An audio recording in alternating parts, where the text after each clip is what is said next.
Estamos cheios daquilo que Deus tem para nós e vamos receber mais. Queria que você fechasse seus olhos, eu queria que você orasse comigo, pedindo para que o Senhor nos trouxesse revelação daquilo que Ele quer falar conosco nesta manhã. Senhor, nós oramos, Senhor, para que o Senhor venha trazer-nos revelação da Tua Palavra. Ó Deus, que o Senhor venha falar no nosso coração mais uma vez através da Tua Palavra. Senhor, não queremos sair daqui como entramos, queremos sair daqui cheios, satisfeitos em Ti, Senhor. Ministra em nosso coração aquilo que está no Teu coração, que a Tua Palavra produza vida em nós, em nome de Jesus. Amém, irmãos? Glória a Deus. Eu gostaria que você abrisse a sua Bíblia lá no livro de 2 Coríntios, capítulo 5. Quero compartilhar algo que o Senhor tem colocado no meu coração já faz um bom tempo. Faz um tempo já que eu tenho sentido isso. E eu acredito que hoje é a oportunidade para a gente falar a respeito disso. O tema da ministração de hoje é uma reconciliação perfeita e completa. Porque é isso que Cristo nos oferece, amém? Ele nos oferece isso. Lá em 2 Coríntios 5, do versículo 18 ao 21, diz assim: Ora, tudo isso provém de Deus, que nos reconciliou consigo mesmo por meio de Cristo, e nos deu o ministério da reconciliação. A saber, que Deus estava em Cristo, reconciliando consigo o mundo, não levando em conta os pecados dos seres humanos e nos confiando a palavra da reconciliação. Portanto, somos embaixadores em nome de Cristo, como se Deus exortasse por meio de nós. Em nome de Cristo, pois, pedimos que vocês se reconciliem com Deus. Versículo 21. Aquele que não conheceu o pecado, Deus o fez pecado por nós, para que nele fôssemos feitos justiça de Deus.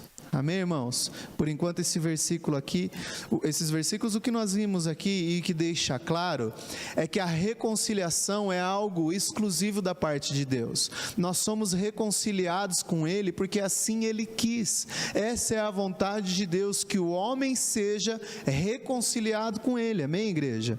E o significado da palavra reconciliar, quando você procura no dicionário, ela fala que é um ato de conciliar-se, de deixar de ser inimigo para ser amigo, mas ela também diz no dicionário que é restituir com crase, é restituir, ser recolocado à graça de Deus. E isso é maravilhoso, porque o que o apóstolo Paulo está querendo dizer aqui, a palavra original da palavra reconciliar que ele diz aqui, é uma palavra grega chamada katalhasso. E essa palavra grega katalhasso é a junção de duas palavras. Kata, que significa reconciliar de acordo com, e alhaço significa trocar uma coisa por outra, substituir, substituição. Então o que o apóstolo Paulo está querendo dizer aqui? Que nós somos restituídos e reconciliados à graça de Deus por meio de um substituto, a saber, Jesus Cristo. Por isso, meu irmão, você nunca pode ser retirado disso, porque o que nos recoloca debaixo do favor de Deus, o que nos coloca de volta, o que nos torna amigos de Deus, o que nos reconcilia com Deus, é o ato de Cristo, é o que Jesus fez por nós. O que Jesus fez por nós nos colocou de volta debaixo do favor. O que Jesus fez por nós nos tornou herdeiros, como a pastora Priscila ministrou aqui. O que Cristo fez, a obra de Cristo, nos faz herdeiros de tudo aquilo que Ele conquistou. Temos isso através de um perfeito substituto. Amém, igreja?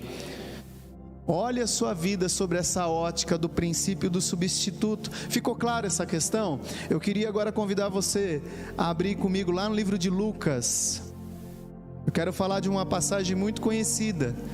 Eu quero falar da passagem do filho pródigo, dos filhos pródigos. Mas eu gostaria de convidar você a ler essa passagem sobre a ótica da substituição, amém? Que nós acabamos de falar aqui agora. A reconciliação, ela acontece por meio de uma substituição. Qual substituição?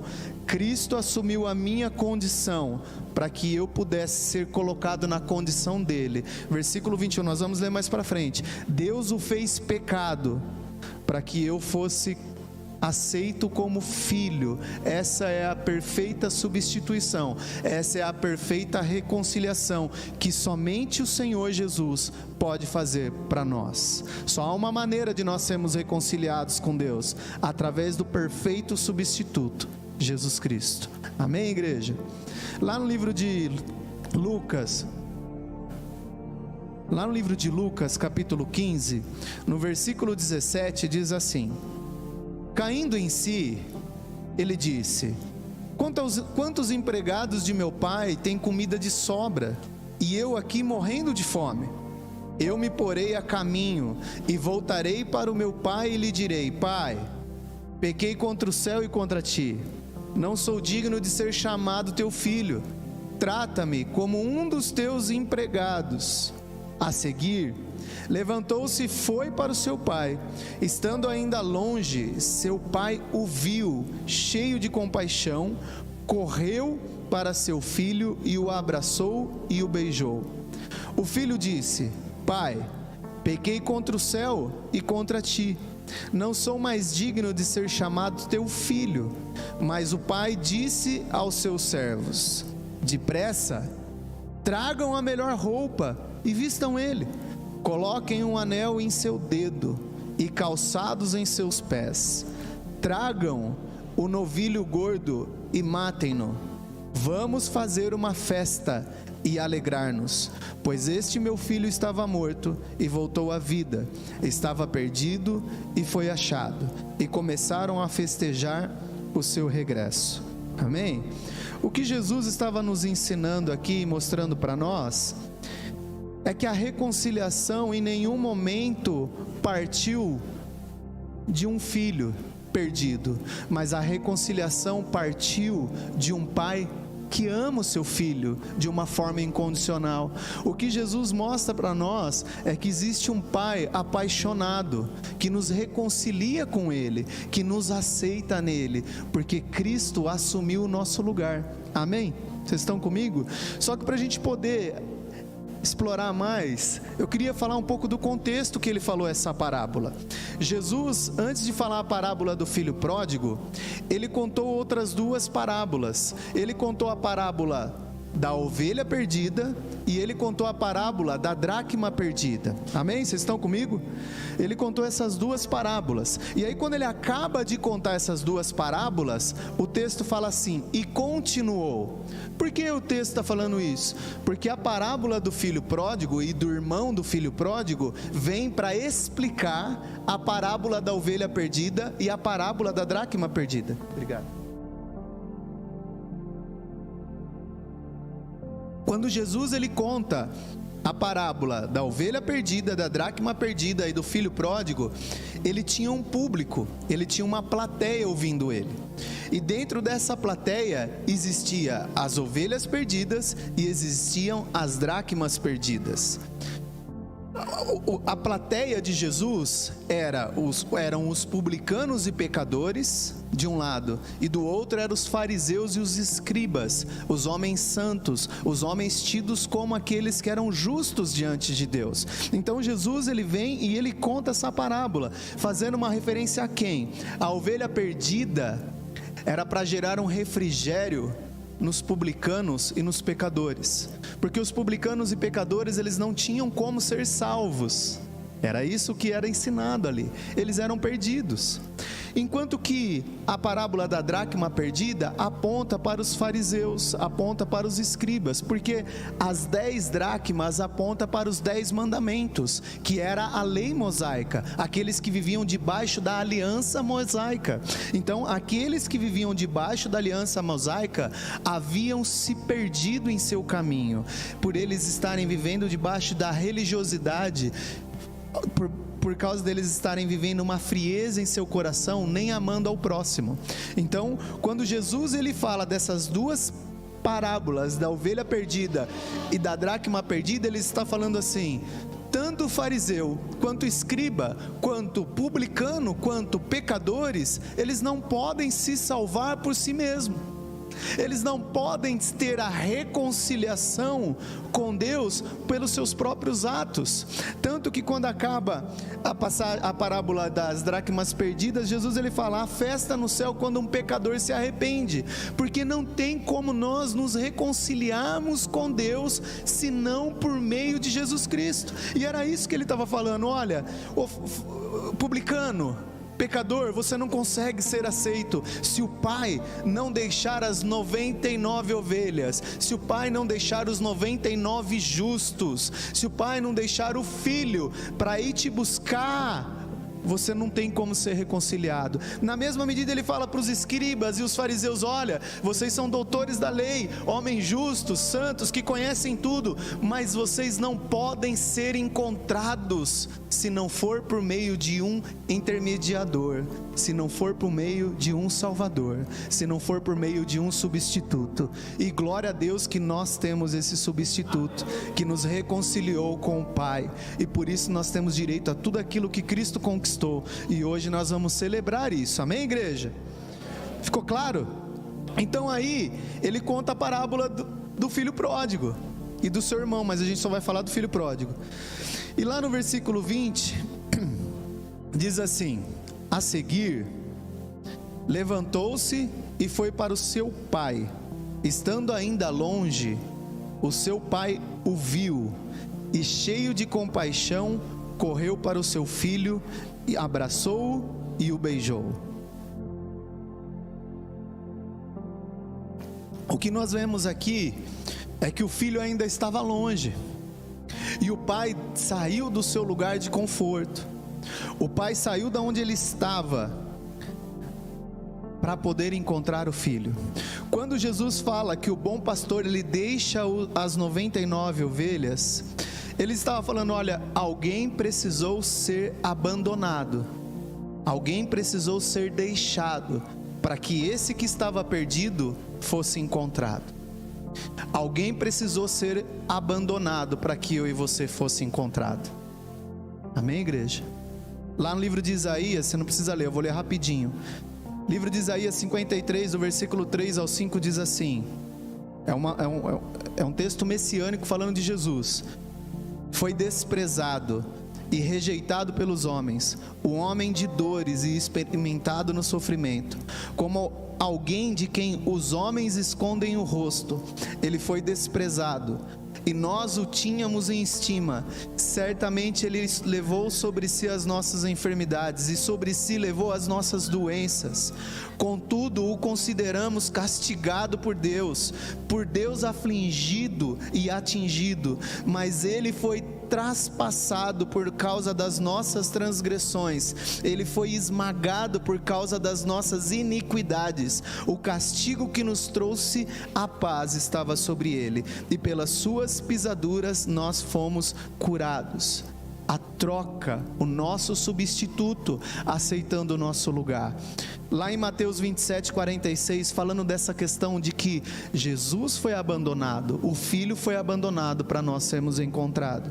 Mateus 27, 46 diz assim: por volta das 3 horas da tarde, Jesus bradou em alta voz: Eloi, Eloi, lama sabachthani, que significa: meu Deus, por que me abandonaste? Você é a causa de Jesus ter sido abandonado por Deus. Deus abandonou Jesus para que eu e você fôssemos encontrados. O que Jesus estava contando naquela passagem, onde o pai larga o filho, larga a ovelha perdida, o bom pastor deixa as 99 ovelhas, os justos, para ir ao encontro. Deus estava deixando o seu filho sofrer todas as consequências naquela cruz. Cristo se tornou o pecado, Cristo estava recebendo tudo que eu e você merecia. O Pai abandonou Jesus para que nós pudéssemos ser encontrados por esse amor imensurável, esse amor imutável, esse amor incondicional. E hoje nós vamos celebrar isso. E sabe por que Jesus foi abandonado? Para que eu e você nunca fôssemos abandonados. O pastor Nelson, ele sempre conta uma experiência dele aqui, que ele estava sozinho, falando com Deus, e ele ouviu Deus falando com ele: Nelson, eu não te falei que eu vou estar com você até o fim? Não é isso, pastor? E como é bom nós sabemos que nós nunca seremos abandonados, que nós temos um Pai que cuida de nós, que nós temos um Pai que nos guarda. Amém, igreja? Mas também tem uma outra questão, quando ele faz a referência de ter deixado o filho, porque a Bíblia diz que o pai saiu correndo ao encontro do filho. Para nós, correr é algo normal, para nós não tem problema correr, mas a gente precisa olhar para aquela época. Para aquela época, o homem não usava uma calça igual a nossa, não tinha uma bermuda de correr. Naquela época ele usava roupa grande, uma espécie de saia. Não era uma saia, mas era o manto que ele usava. E para que ele pudesse correr, ele precisava levantar isso. E para um homem idoso levantar a sua roupa, mostrar as suas pernas, era motivo de vergonha para aquele que fizesse isso. E sabe o que isso quer dizer? A Bíblia tem um princípio da primeira menção, e a primeira menção de vergonha é a respeito do pecado. Como nós acabamos de ler aqui, 2 Coríntios 5:21, aquele que não conheceu o pecado, Deus o fez pecado por nós, para que nele fôssemos feitos justiça de Deus. Sabe o que Jesus estava dizendo quando o pai sai correndo na direção do filho? Ele estava dizendo que o amor do pai era tão poderoso, que ele assumiu uma condição vergonhosa, para que toda a vergonha do filho fosse retirada do filho. Não existe mais vergonha sobre você. A vergonha, a acusação, a condenação do pecado foi retirado de você, porque Cristo assumiu isso, irmãos. Quando ele corre, ele está falando: olha, eu te amo tanto, filho, que eu vou descer e eu vou correr ao teu encontro, assumindo a sua condição vergonhosa, para que você não passe mais vergonha. Glória a Deus. É isso que ele está dizendo. Cristo foi feito pecado, ele assumiu a condição de vergonha, para que eu e você fôssemos feitos justos e assumíssemos a condição de filho. Hoje nós somos filhos, filhos amados, dignos, como a pastora Priscila falou, porque ele nos tornou. Amém, igreja? Não é por nosso feito, mas é por aquilo que Cristo fez por mim e por você. Amém, igreja?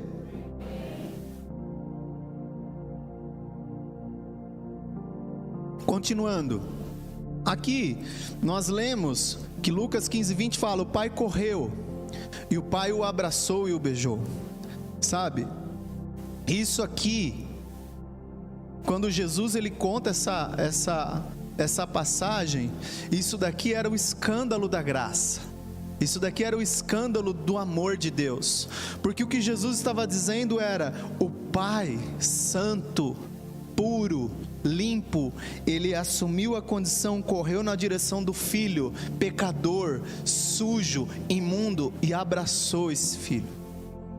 Para aqueles que estavam vindo, era algo impossível de acontecer. Por quê? Porque eles viviam debaixo da lei, eles estavam regidos sob uma aliança, a aliança mosaica, uma aliança de mérito, uma aliança onde você tem que fazer por merecer, uma aliança onde o homem precisava andar certinho. Mas ainda assim, Jesus, ainda quando conta a passagem, ele fala: ó, uma dracma foi perdida, então não tem como guardar tudo. Ainda que você guarde tudo, você é imperfeito. Só tem uma maneira: o Pai indo ao teu encontro e te abraçar. Eu quero dizer algo para você: não permita a mentira entrar no teu coração e dizer que você não é aceito pelo Pai, porque o Pai saiu ao teu encontro para te abraçar e te beijar. E é isso que nós vamos celebrar hoje, amém, igreja? Mas aqui tem um detalhe que é extremamente importante.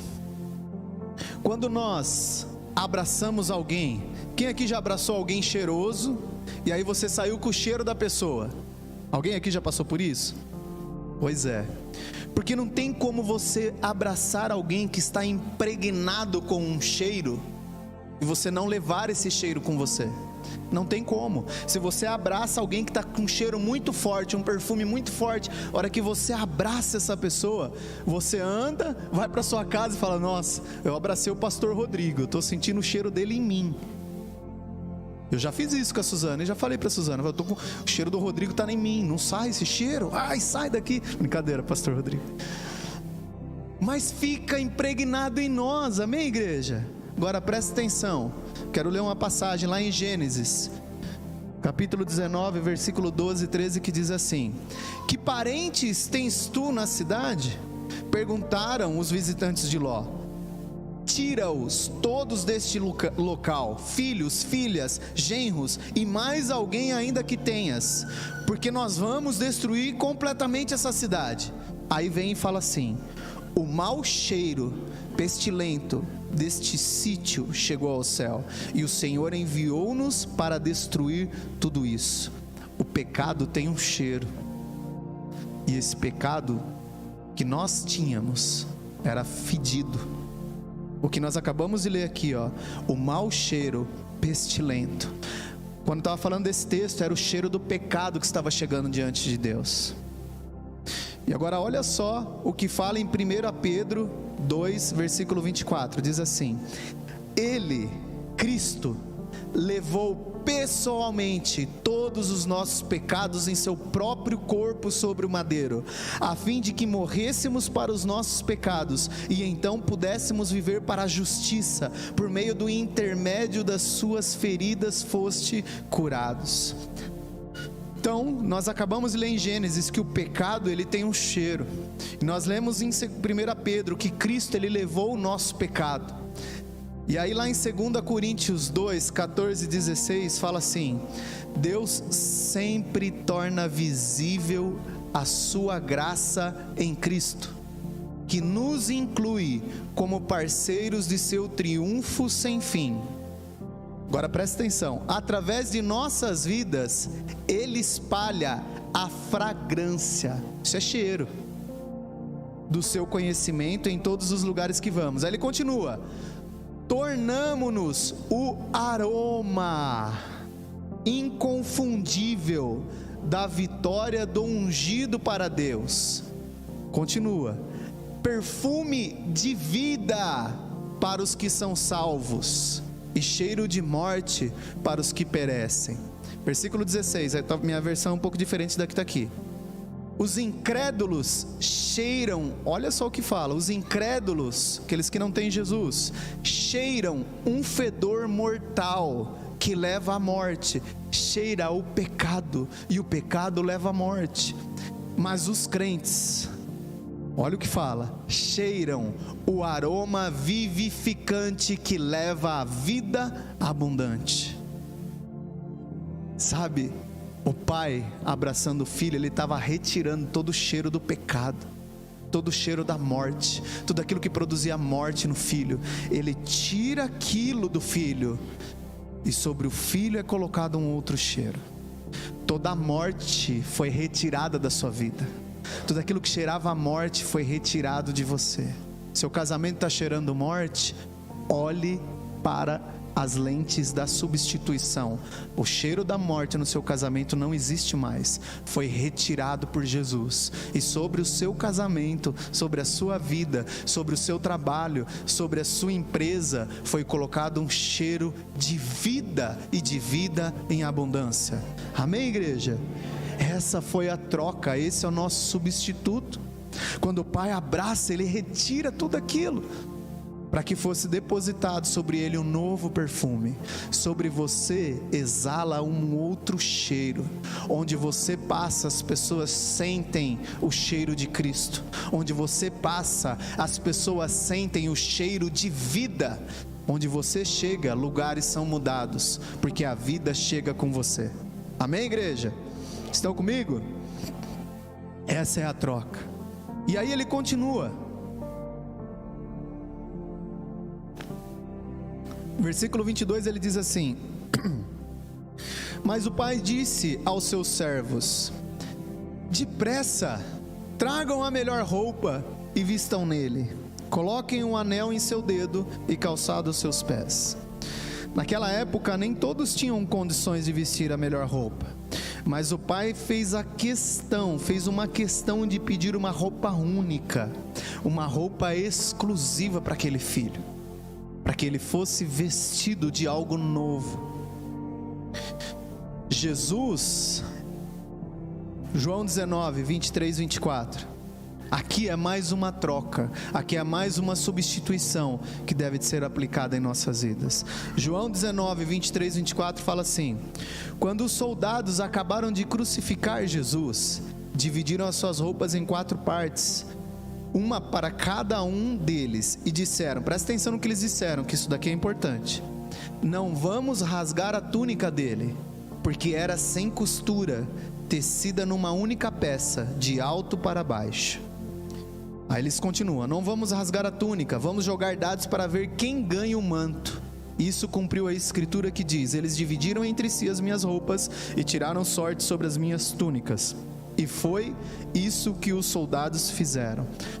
Quando Jesus ele está falando a passagem lá do filho pródigo, apontando para a ovelha perdida, ele está dizendo: um filho precisou ficar despido, um filho precisou ficar nu, para que a ovelha perdida, para que o filho perdido fosse vestido. Jesus, ele ficou despido, Jesus ficou sem roupa alguma, Jesus ficou nu, para que nós pudéssemos ser revestidos dele. Sabe, irmãos, e quando a gente lê isso aqui, quando eu falei dentro aqui do versículo 23, não vamos rasgar a túnica dele, porque era sem costura, tecida numa única peça, de alto para baixo. Às vezes a gente acha que Jesus, ele estava com um lençolzinho, com uma roupa qualquer, mas ele não estava com uma roupa qualquer. Essa roupa é citada lá em Êxodo 28, do 31 ao 33, que diz assim: também farás o manto do éfode, todo azul, e a abertura da cabeça estará no meio dele. Esta abertura terá uma borda de obra de tecida ao redor, para que não se rompa, e nas suas bordas fará romãs azul, de púrpura e de carmesim, e ao redor de suas bordas e campainhas de ouro no meio delas ao redor. Sabe, essa roupa era usada pelos sacerdotes, e quando Jesus estava usando aquela roupa, foi feita de uma maneira bem específica, para que todos vissem e pudessem ver que o sacerdote estava indo para o sacrifício. Jesus é o sumo sacerdote que apresentou a oferta perfeita, e nós temos acesso ao Pai. Essa roupa que ele usava não era uma roupinha qualquer, irmãos, era uma roupa que mostrava quem ele era, que ele era aquele que veio para tirar o pecado da humanidade, que ele era o sacerdote perfeito. E Jesus foi despido dessa roupa fina e exposto à vergonha que era minha e sua. Lá em Isaías 61:10 diz assim: nós nos alegraremos e cantaremos um hino de louvor por causa daquilo que o Senhor, o nosso Deus, fez. Olha o que ele fala, olha por que Jesus ficou sem roupa. Ele nos vestiu com a roupa da salvação e com a capa da vitória. Somos como um noivo que põe um turbante de festa na cabeça, como uma noiva enfeitada de joias. Gálatas 3, versículo 26 e 27 diz assim: porquanto todos vós sois filhos de Deus, por meio da fé que tendes em Cristo Jesus. Agora olha só: pois todos quantos em Cristo fostes batizados, de Cristo vos revestides. Jesus ficou desnudo, Jesus ficou despido, para que eu e você fôssemos vestidos com vestes de salvação, com vestes de justiça, porque somente assim nós poderíamos ser aceitos diante do Pai, com uma veste pura, e Ele nos revestiu com isso, amém? Amém, igreja? Jesus nos revestiu com essa roupa dele mesmo, para que nós fôssemos aceitos pelo Pai, para que nós desfrutássemos de toda a herança. Quando o Pai olha para você, Ele vê você revestido de Cristo, E é por isso que o favor está sobre a sua vida. É por isso que você é um herdeiro e tem direito a toda essa herança, porque você está revestido de Cristo, com a veste da salvação, com a veste da justiça. Quantos creem? Amém, igreja? Glória a Deus. E aí continua, eu já estou encerrando, tá? Deixa eu ver. Versículo 21 diz assim: o filho lhe disse: Pai, pequei contra o céu e contra ti, não sou mais digno de ser chamado teu filho. Mas o pai disse aos seus servos: depressa, tragam a melhor roupa e vistam nele, colocam um anel em seu dedo e calçados em seus pés. Sabe, o filho queria ser aceito como servo. Era isso que ele queria ser aceito. Mas o pai providenciou um servo para servir o filho. Jesus, ele abriu mão da sua condição de filho e assumiu a condição de servo, para que eu e você fôssemos colocados na condição de filho. Ele abriu mão de ser filho, ele abriu mão da posição de filho, para você ser colocado como filho de Deus, ser um filho amado de Deus.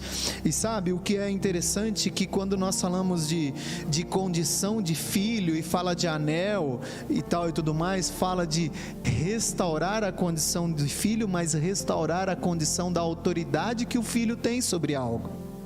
Quando o diabo foi tentado lá em Mateus, o diabo falou para ele assim: olha, se você se prostrar, se você me adorar, eu te dou tudo isso aqui, porque me foi dado. A autoridade foi dada para o inimigo. Adão, quando caiu, entregou nas mãos, mas o nosso Senhor, ele assumiu toda a autoridade de volta, amém? E aí olha só o que fala lá em Romanos, dentro dessa condição de restauração, de ser restituído, lembra? Reconciliação perfeita e completa. Dentro desse ponto de ser restituído como filho em sua questão de autoridade, Romanos 5,17 diz assim: é verdade que por causa de um só homem e por meio do seu pecado a morte começou a dominar, ou seja, ter autoridade, a dominar sobre a raça humana. Mas o resultado do que foi feito por um só homem, Jesus Cristo, é muito maior. E todos aqueles que Deus aceita e que recebem como presente a sua imensa graça, reinarão autoridade, reinarão na nova vida por meio de Cristo. Nós podemos reinar em vida, que é governar sobre as circunstâncias. Esse mundo perdido não tem o poder de nos abalar, porque nós estamos debaixo da imensa graça e favor de Deus. Quanto crê nisso? A Bíblia diz isso. Ok, se por Adão reinou a morte, se por Adão a morte dominou, quanto mais nós que estamos debaixo do favor de Deus, quanto mais nós que estamos debaixo do sacrifício de Jesus. Por causa desse sacrifício, todos aqueles que aceitam esse sacrifício, todos aqueles que recebem Jesus como o Senhor da sua vida, todos aqueles que aceitam essa troca, aceitam essa substituição, entende, tem a revelação de que é reconciliado por meio do substituto Jesus. Todos aqueles que aceitam esse substituto em sua vida, reinará em vida, porque está debaixo do favor e da graça de Deus. Amém, igreja? Amém, igreja? Eu queria convidar os irmãos do louvor aqui, e eu quero estar encerrando, continuando lendo aqui.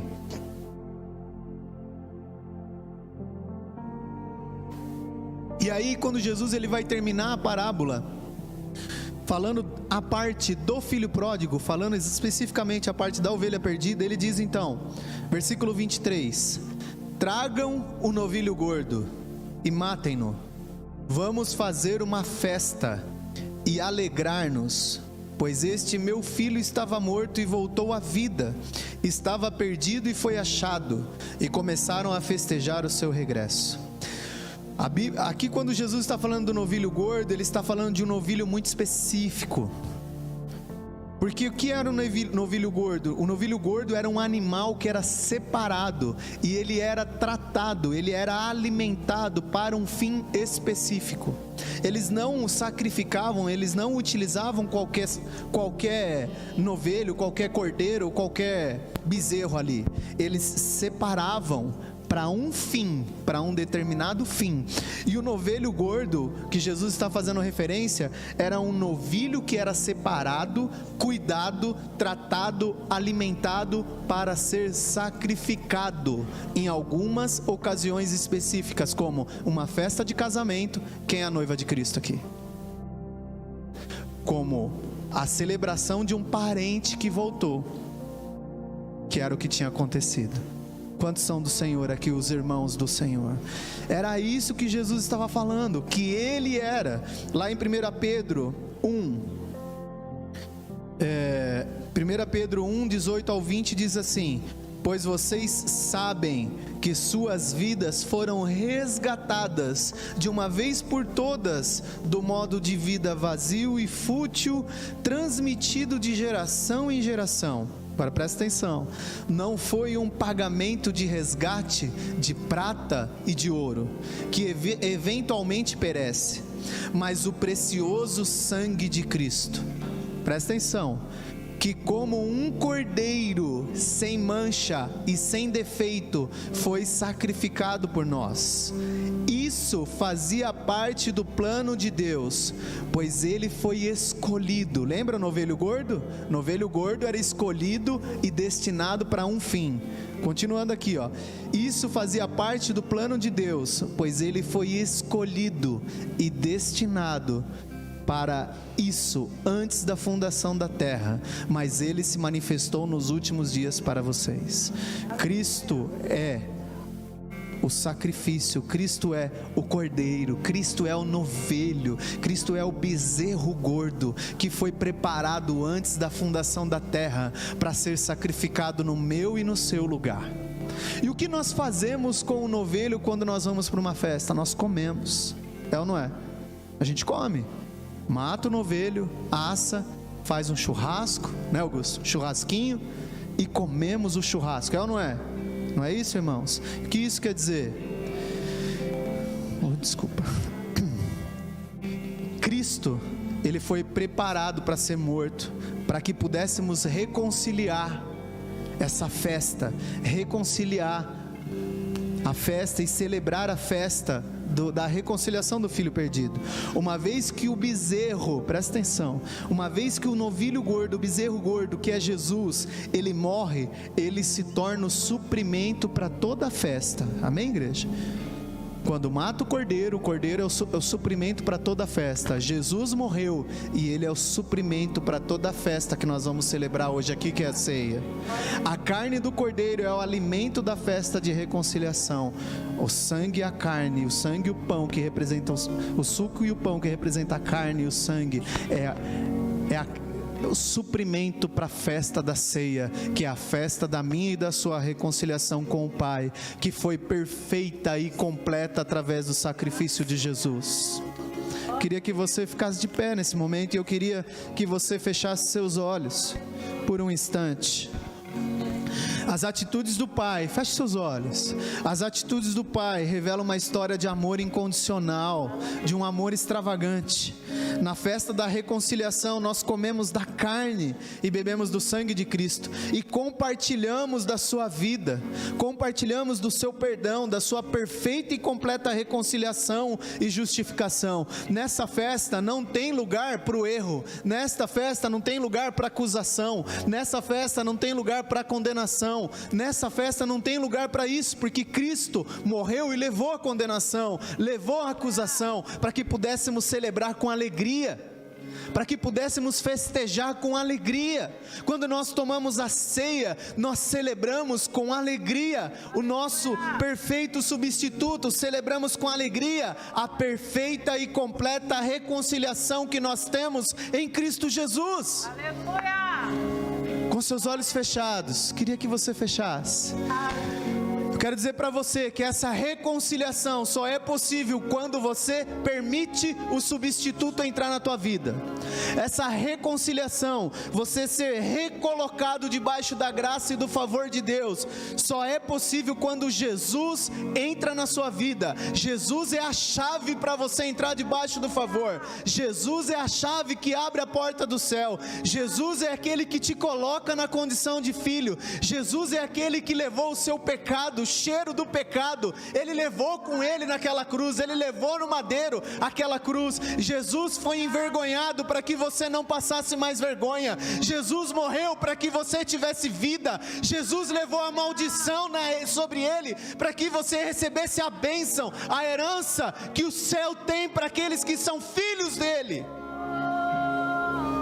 É isso que você tem direito. Você tem direito a uma herança celestial. Você tem direito à cura. Quando você come da ceia, você está comendo a cura para dentro de você.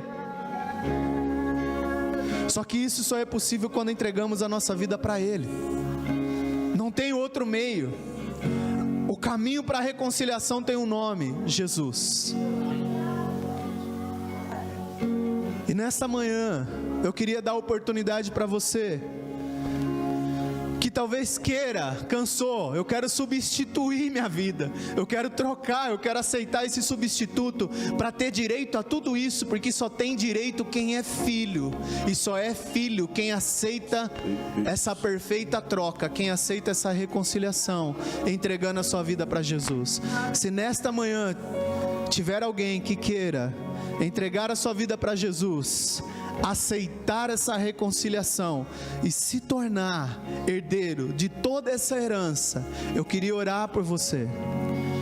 Se você quer desfrutar dessa reconciliação através do sacrifício de Jesus, eu queria que você levantasse sua mão, porque eu quero orar por você. Se tiver alguém aqui que queira entregar sua vida para Jesus, glória a Deus. Queria que você então fechasse seus olhos. Vamos louvar ao Senhor, vamos celebrar o que Ele fez. Vamos celebrar o que Ele fez. Celebrar o que Ele fez naquela cruz. Lá na cruz Ele te deu a vitória. Lá na cruz Ele operou tudo o que você precisava. Lá na cruz, meu passado, minhas dores e aflições. Lá na cruz, minha vida.